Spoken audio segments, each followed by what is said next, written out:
Kita untuk mulai sekarang segala hal saya harus bilang, segala hal harus terbuka, segala hal harus saya sampaikan. Jadi kita harus siap menghadapi godaan-godaan itu, belum lagi godaan yang lebih serius gitu ya, ada pill atau will gitu ya, ada pria idaman lain atau ada wanita idaman lain ya.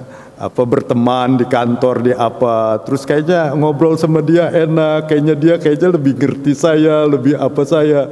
Itu godaan yang bahaya. Kalau sudah sampai ke sana, ingat firman Tuhan, jangan menyimpang ke kiri atau ke kanan sedikit pun.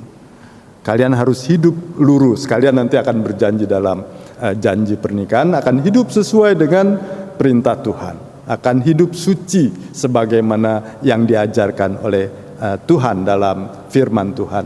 Jadi ini nasihat yang kedua. Dalam menghadapi situasi baru ini, tetaplah hidup lurus dan benar. Lalu yang ketiga, agar tidak menyimpang ke kiri dan ke kanan, agar kita tetap lurus dalam kehidupan kita, maka yang ketiga yang penting dikatakan oleh Tuhan kepada Yosua, renungkanlah firman Tuhan itu siang dan malam. Ya, supaya kita tidak tergoda, supaya kita tidak terlena, kita harus mengisi kehidupan kita, membekali diri kita dengan firman Tuhan. Ya, dengar firman Tuhan. Nanti kalian akan diberikan Alkitab sebagai sebuah perintah dari gereja supaya terus dibaca, direnungkan, karena itu saja yang bisa menolong kita untuk menjaga diri, untuk tadi tidak menyimpang ke kiri dan ke kanan. Kita baca, kita renungkan firman Tuhan supaya kita membekali diri dengan firman Tuhan, sehingga firman Tuhan itu, kata Paulus, seperti ketopong, ya, seperti senjata kita untuk menghadapi segala godaan dari luar. Membaca firman Tuhan tidak hanya dilakukan secara sendiri berdua di keluarga, tapi mendengarkan firman Tuhan itu bisa kita lakukan dalam kehidupan persekutuan. Karena ini juga menjadi nasihat bagi kalian, teruslah ambil bagian dalam kehidupan bergereja. Karena ketika kita ikut dalam kehidupan bergereja, kita diingatkan. Ya, mungkin yang dikhotbahkan sama-sama saja. Khotbah itu kan hiduplah jujur, hiduplah baik, jangan korupsi, jangan membohong, jangan memfitnah, sebenarnya itu aja. Nggak jauh dari situ. Nggak mungkin khotbah minggu itu bicara soal milih presiden. Yang dibicarakan ya moralitas. Tapi justru ketika kita dengar, kita ingat lagi, oh ya betul ya, saya harus setia. Oh ya betul ya, saya tidak boleh melakukan kekerasan. Oh ya betul ya, saya tidak boleh berbohong. Jadi dengan ikut ambil bagian dalam gereja, mendengarkan renungan, mendengarkan khotbah, kita terus mengisi kehidupan kita dengan nilai-nilai yang baik itu. Ya, jadi jangan lupa untuk terus ambil bagian dalam hidup persekutuan. Yang keempat, yang terakhir, Tuhan mengatakan, jangan kecut hati karena Allah menyertaimu. Tadi saya udah gambarkan hidup nikah itu banyak godaan, banyak rintangan, banyak hal yang harus kita jaga. Tapi kita percaya bahwa kita akan bisa menjalani itu karena janji Allah untuk menyertai kehidupan kita. Pemberkatan yang dilakukan pada saat ini menegaskan bahwa Allah akan hadir dalam kehidupan kalian. Allah akan memberkati kalian dalam keadaan apapun, akan menyertai kalian dalam keadaan baik atau buruk, keberhasilan atau kegagalan, dalam suasana suka atau duka. Allah hadir di sana.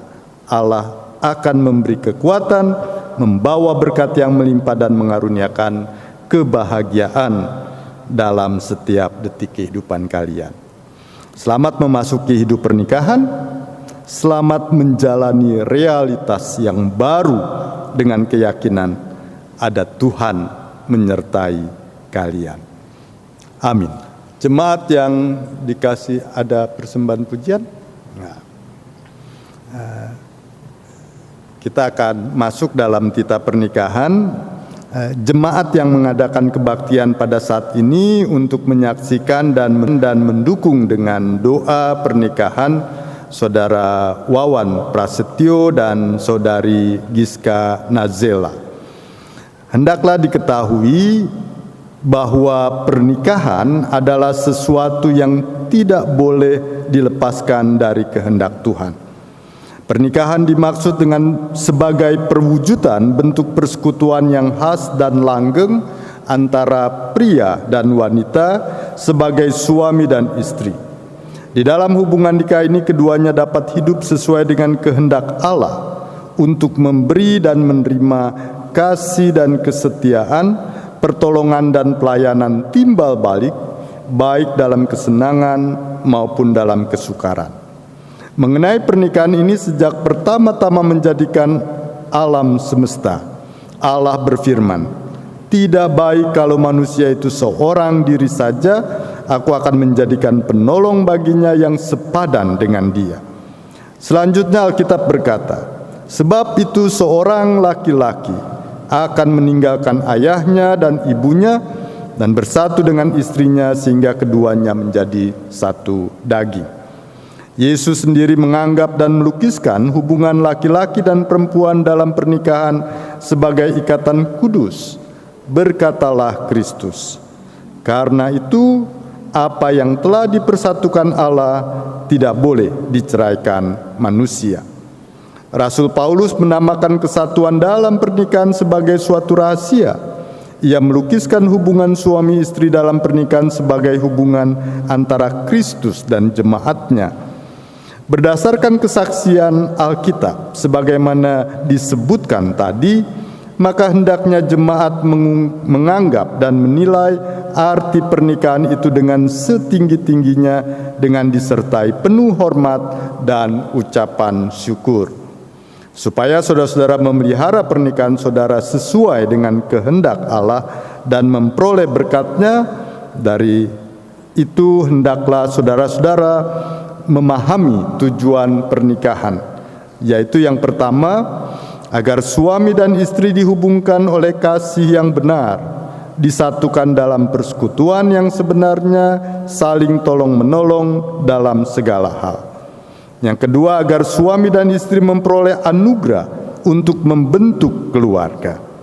Yang ketiga, agar suami dan istri hidup bersama dengan perasaan tentram, laki-laki dengan istrinya sendiri, perempuan dengan suaminya sendiri, seraya masing-masing menjaga tubuhnya selaku tempat kediaman Roh Kudus.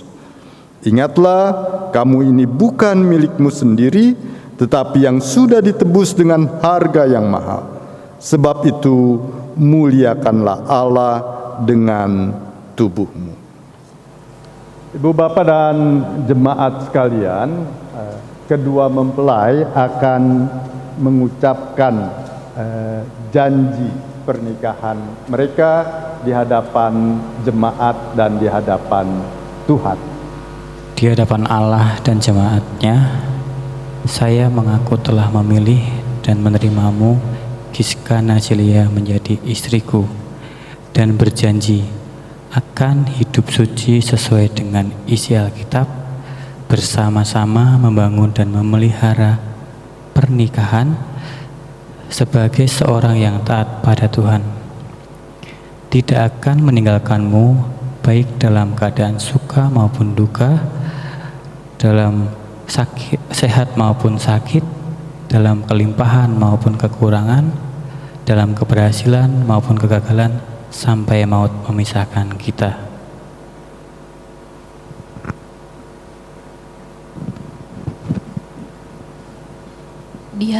Di hadapan Allah dan jemaatnya, saya mengaku telah memilih dan menerimamu, Wawan Prasetyo, sebagai suamiku, dan akan berjanji untuk dapat hidup suci sesuai dengan isi Alkitab, bersama-sama membangun dan memelihara pernikahan sebagai seorang yang taat kepada Tuhan.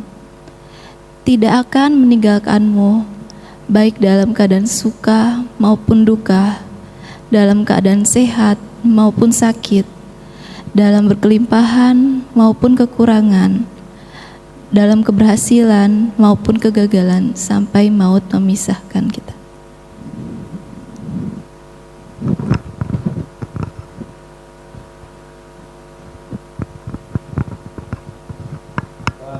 Sebagai tanda dari ikatan janji setia yang telah mereka ucapkan, mereka akan saling memasangkan cincin sebagai tanda mereka sudah diikat.